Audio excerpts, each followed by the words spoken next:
مين قال يعني لو ما عندناش شوربة لحمة او حتى شوربة فراخ ما نعرفش بقى ناكل محشي؟ انا هنا بقى عملت محشي ورق عنب، واكتشفت بقى ان انا ما عنديش اي شوربة خالص في البيت، فقلت بقى ان انا لازم اتصرف، واتصرفت فعلا بحاجات بسيطة جدا وموجودة بقى في كل بيت.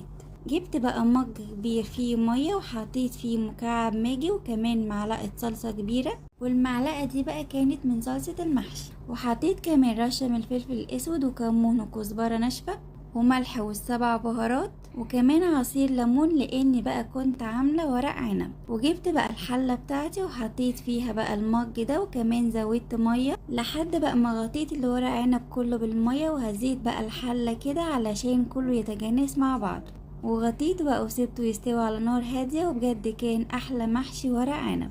وما تنسيش بقى اللايك وكمان المتابعة، واوعي تنسي كمان تصلي على النبي.